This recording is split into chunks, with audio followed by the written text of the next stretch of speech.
नमस्कार, मैं Sandeep नौखवाल HBN24 news में आप सभी का स्वागत करता हूं। बताना चाहूँगा कि हरियाणा के अंदर राजनीति की जो गर्माहट है शुरू हो चुकी है, क्योंकि अक्टूबर लास्ट में या नवंबर के स्टार्ट में हरियाणा विधानसभा चुनाव 2024 होने वाले हैं। ऐसे में आपको बताना चाहूँगा कि फिर से जो है किंग मेकर की भूमिका चाहती है जेजेपी, लेकिन उसी बीच सबसे बड़ी बात तो यह कि भूचाल किस लिए आया हुआ है। भूचाल इसलिए आया हुआ है क्योंकि सर्वे के अंदर कांग्रेस पार्टी 50+ सीटें हरियाणा के अंदर जीतती आ रही है। अगर लोकसभा चुनाव की अपडेट देखी जाए या लोकसभा चुनाव के इलेक्शन का रिजल्ट या वोटिंग शेयर परसेंटेज देखा जाए तो उसके हिसाब से कांग्रेस आज के समय 50+ सीटें हरियाणा के अंदर एक तरफा जीत रही है। तो साफ साफ इशारा समझा जा सकता है कि हरियाणा के अंदर कांग्रेस सरकार वापसी कर रही है। इसी बीच हरियाणा के अंदर जेजेपी पार्टी जो लोकसभा चुनाव के अंदर काफ़ी कमज़ोर हो चुकी है, लगातार बीजेपी पर आरोप लगा रही है कि बीजेपी की वजह से उन्हें नुकसान हुआ है। बीजेपी के साथ गठबंधन करना एक उनकी सबसे बड़ी भूल थी। लेकिन आपको बता दें कि गठबंधन के बाद किसानों ने पार्टी के कुछ लोगों ने काफ़ी चिताया था कि आप गठबंधन मत कीजिए, लेकिन फिर भी गठबंधन किया गया और वो गठबंधन लगातार 4 सालों तक चलता भी रहा। लेकिन जेजेपी के बड़े नेताओं ने कुछ भी नहीं सुनी, ना तो वर्करों की ना जनता की।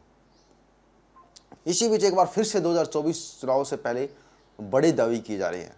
दावे तो दुष्यंत चौटाला जी को सीएम बनाने के तक के किए जा रहे हैं, पूर्ण बहुमत से सरकार लाने तक के किए जा रहे हैं।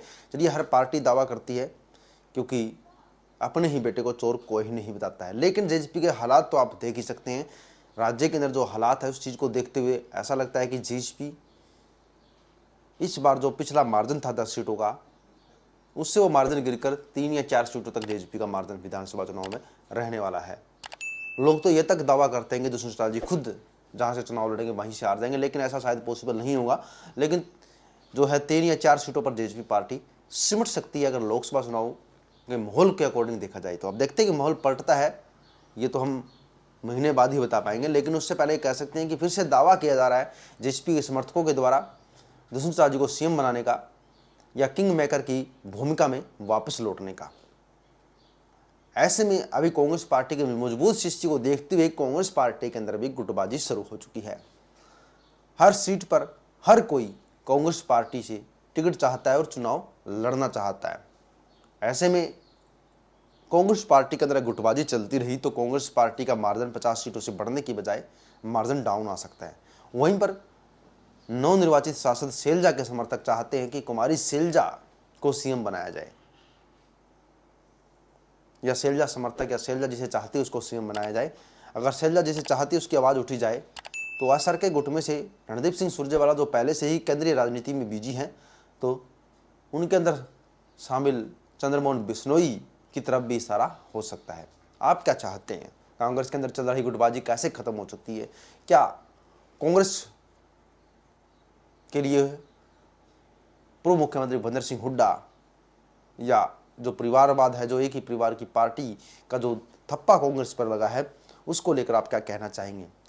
मेरा तो यही मानना है कि चौधरी भूपेंद्र सिंह हुड्डा के नेतृत्व में ही कांग्रेस पार्टी हरियाणा के अंदर जीत दर्ज कर सकती है, वरना कांग्रेस पार्टी को नुकसान भारी हो सकता है। क्योंकि चौधरी भूपेंद्र सिंह हुड्डा जिस प्रकार से नेतृत्व करते हैं पार्टी का, उस चीज़ को लेकर कांग्रेस पार्टी का 40 से लेकर 50 विधानसभा सीटों पर एक अच्छा प्रभाव देखा जा सकता है।